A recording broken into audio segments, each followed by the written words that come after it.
பதி, பசு, பாசம். இந்த பதின்னா இறைவன், தலைவன், வியாபகத்தன்மை உடையவன். வியாபகத்தன்மை என்பது அண்ட சராசரங்களில் எது நடந்தாலும் அவனுக்கு தெரியும். வியாபகத்தன்மை. இப்போ நம்ம கண்ணுக்கு ஒரு குறிப்பிட்ட அளவு தான் பார்வை தெரியும். அந்தண்ட செவுத்துக்கு அந்தண்ட என்ன இருக்குன்னு பார்வை தெரியுமா? தெரியாது.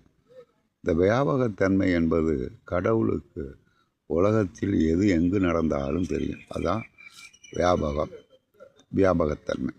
இதற்கு அந்த மாதிரி வியாபகத்தன்மை உள்ளவனுக்கு கடவுள், பதி, தலைவன் என்று பெயர். சரி, பசு என்பது நம்மை போன்ற உயிரினம். நம்மளுக்கு சிற்றறிவு, பேரறிவு கிடையாது. பாசம் என்பது ஏதோ ஒன்றானால் கட்டப்பட்டது என்று அர்த்தம். பாசம்னு ஏன் பேர் வச்சாங்க? யமன் பாசக்கயிறோடு வருகிறான் என்று சொல்கிறோமே. பாசம் என்றால் கயிறு, ஏதோ ஒன்றினால் நாம் கட்டப்பட்டிருக்கிறோம். புரியுங்களா? இப்போ பிள்ளைகள், பண்டாட்டி, இதெல்லாம் பாசம். நம்ம குடும்பம் அப்படின்னு தானே நினச்சி சொத்து சேர்க்குறோம். புரியுங்களா? இந்த பாசத்தினாலே கட்டுப்பட்டு இருக்கிறோம். புரியுங்களா? இந்த பாசத்திலிருந்து எவன் ஒருவன் விடுபடுகிறானோ அவன் இறைவனடி சேரலாம். பதி, பசு, பாசம். இதற்கு வியாபகம், வியாபியம், வியாபி என்று 3 இலக்கணம் சொல்வார்கள். வியாபகம் என்பது கடல், பூமி எல்லாம் எதில் தங்கியிருக்கு? ஆகாயத்தில் தங்கியிருக்கு. நான் சொல்கிறது பண்ணுங்களா? இப்போ கடல் ஆகாயம் என்று பெயர் இருக்கு. இப்போ கடல், பூமி, அந்த மற்ற சந்திரன், கோள்கள்லாம் எங்கே தங்கியிருக்கு? ஆகாயத்தில் தங்கியிருக்கு.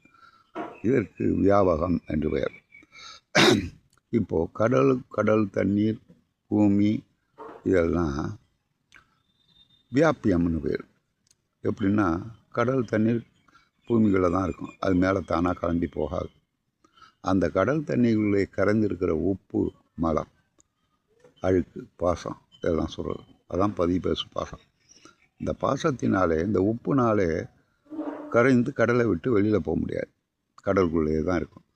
அதே போல் மனித உயிரினம் என்பது வியாபியம், கடலுக்குள்ளே அடங்கும். விளக்கணம் மிகப்பெரிய விஷயம்.